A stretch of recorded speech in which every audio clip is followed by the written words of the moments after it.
Долг сончев ден, жештина и земјоделска работа што никогаш не завршува. Тоа се веројатно некои од константите на летото, барем по струмичките села. Земјоделската работа бара ангажман од сите, од деца до старци. Секој според своите можности се вклучува во семејната работа.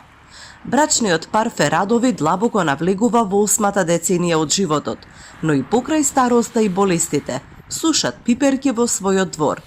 И за нив, земјоделската работа не е она што младите би го сакале за себе. Неќе да работат. Оти нема фајде, ја 2 динара, 20 динара пиперо, снег наш, што ќе работа. Дека тај пари. А има трошак, љубе има, пострање, бензин има, всичко има. А за никад трошак не може да извади. 20 динара, што е 20 динара пипер. И за тоа неќе да работат веќе тука. До 100.000 евра би добил млад брачен пар, не постар од 40 години, што ќе се врати да живее на село и ќе се занимава со земјоделска работа во следните 10 години. Ваква стимулативна мерка предвидува новиот предлог закон за земјоделство и рурален развој.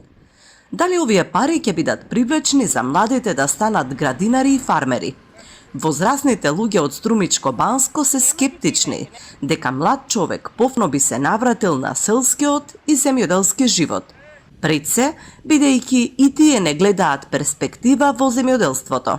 Тешко тоа малку, не. Зошто тешко? Оти нема шанса, веќе, кој е ојдено да се враќа, нема шанса? Не. Они оште сакат да бегат, не да се враќат. Не. Зошто младите не сакаат земјоделие да работат? Оти нема пари, ја, гледаш фрлета и тука. Се ги одбира, ја, почнаа да гние. И ќе ги фрле сега. И на него таваму е печалбата. Тешко е. Земјоделието не може да стигнеме пари за препарата. А и препаратото се вода унатре турува. Значи прскај, дај 100 евра, 200 евра, па помош нема. Значи не вреде, земјоделието пропаѓа. А не па младите да се врнат назад. Ти, кој тај лучок се врна назад? Не знам. Намалување на бројот на жители во селата, но и се повеќе необработена земја. Статистиките се вакви дури и за најголемите села во Струмичко, со развиени земјоделски стопанства.